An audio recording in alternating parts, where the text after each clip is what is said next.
మరి నెక్స్ట్ ఇంకా ఏంటండి, ఈ బుధుడు ఎవరైతే ఉన్నారో ఇతనికి ఉపగ్రహాలు లేవండి. ఏంటండి, ఉపగ్రహాలు అనేవి లేవు. ఎందుకు లేవు సార్ అంటే, ఇది సూర్యుడికి అత్యంత చేరువలో ఉండడం వలన సూర్యుడి యొక్క గురుత్వాకర్షణ శక్తి ద్వారా బుధుడి చుట్టూ ఏవైనా చిన్న చిన్న ఖగోళ వస్తువులు కానీ తిరిగితే సూర్యుడు అనేది వాటిని లాగేసుకోవడం జరుగుతుంది. అంటే ఈ గ్రావిటేషనల్ పుల్ ద్వారా. ఓకే, ఒక్క బుధుడికే కాదండి, సూర్యుడి దగ్గరగా ఉండే వీనస్ కూడా ఎలాంటి ఉపగ్రహాలు కూడా ఉండవు.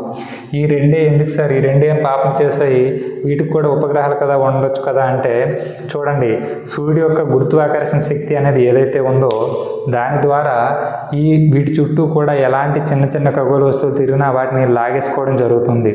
మరి వీనస్ తర్వాత ఉండే గ్రహాలపైన కూడా గురుత్వాకర్షణ శక్తి యొక్క ప్రభావం ఉంటుంది.